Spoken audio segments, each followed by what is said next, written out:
Hey, my friends, yesterday we started looking at Matthew chapter 15, verses 8 and 9, which is a reference back to Isaiah 29, and a withering, unfun passage for the people of Israel to look back on and remember.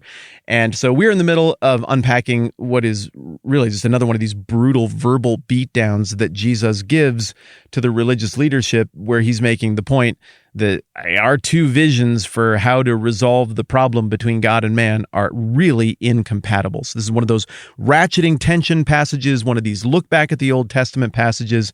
And, well, we didn't quite pick up exactly where we left off because I just said all of this stuff, but mostly as promised yesterday. Here's a little bit of music, and then we'll just jump right back into it where we left off.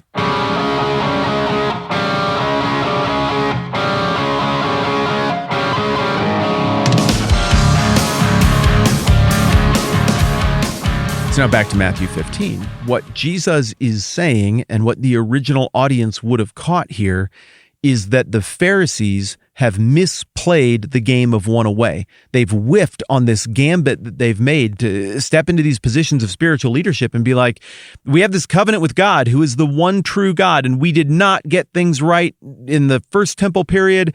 Disaster befell us, but we are going to provide disciplined, strategic spiritual leadership with rules and details. We're going to expand the tradition. We are going to get it right this time. Listen to us. They make this play, and what Jesus is saying is, you had a couple things right, you had a couple numbers wrong, and you didn't know which was which. So you took the things you were maybe getting right and flipped those to wrong, but the things you were getting wrong, you didn't understand that you were getting wrong, so you left those things alone and kept doing it. Now you're getting everything wrong. Paraphrase is very boldly mine. But come on, I mean, look what little clip Jesus grabs out of Isaiah 29. He says the prophet was talking about you guys, the religious leaders who completely missed the point. You honor me with your lips, but your heart isn't interested in me. And as evidence, Jesus would point to the thing he just got done saying, that you ignore the actual commands of God for this weird bonus tradition you've made. And those bonus things just empower and entitle people to disobey the overt commands of God and enrich you. You guys are frauds.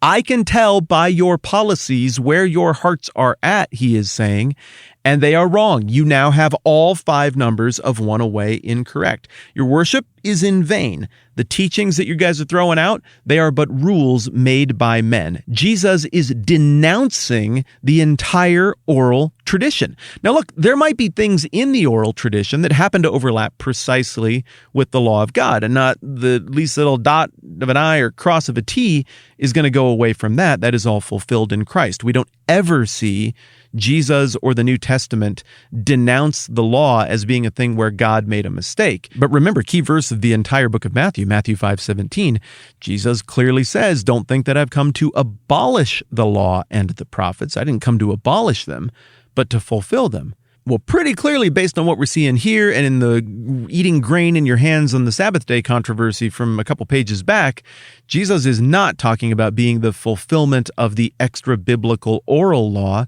that is not from God, this tradition of the elders. That, again, might happen to overlap with things God actually said at times, but all of the man-made traditions that must have been going on that we see hinted at here in the text, Jesus not only isn't into that, he seems pretty willing to openly condemn it and dismiss it not just as unuseful or irrelevant, but as being in opposition to the actual character and actual law of God. Okay, look, at this point it seems like we've had half a dozen or even a dozen of these little confrontations, and they can start to feel like they're just all the same thing. These people are just butting heads, but there is a ratcheting up with each one of these exchanges, and there's a clarifying of Jesus' position with each one of these exchanges that pushes his opponents further and further towards saying, our job is to be the caretakers of the land and to make sure our people get it right, to honor the covenant God made with Moses. And this man right here is undercutting all of those efforts. He's putting us all in danger. His ideas are dangerous. They promote violence. He has to be stopped. He has to be silenced. It doesn't matter if his reasoning makes perfect sense.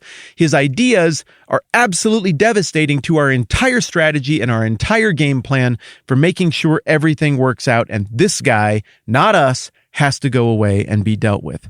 And when Jesus comes along and makes a sound regarding all 5 digits of the age-old theological game of one away that the Pharisees have been playing, they're going to be furious because he's calling out everything they've done and everything they stand for. Coming out of this exchange, it's clear there is no compatibility between the game plan of Jesus for rightness with God and the game plan of the religious leaders for rightness with God. I got in my little stamps today, the little stamper. It has my address on it and stuff, and so we're starting to put together the envelopes to send everybody who supports the program at patreon.com/the TMBH podcast. We're sending literally everybody, no matter how long you've been supporting, even if it's only been for a day or at any level, even if it's for just a very modest amount, it just doesn't matter. I'm sending literally everybody who currently supports the podcast at literally any level this cool little field notes book. This is TMBH Matthew on the front, so you can jot down notes and thoughts in there, and that will serve eventually as a trophy of accomplishment for getting to a place where much more so we have the book of Matthew, see what I'm doing here, literally and figuratively in our hip pocket, which is kind of the plan. So thanks to everybody who supports the program. I don't know if I said already, patreon.com/the TMBH podcast. I super appreciate that. And I can't stress this enough. Even if you do not support the podcast, that's awesome. And I just love that you're here and we get to do this together. I'm Matt. This is the 10-Minute Bible Hour podcast. Let's do this again soon.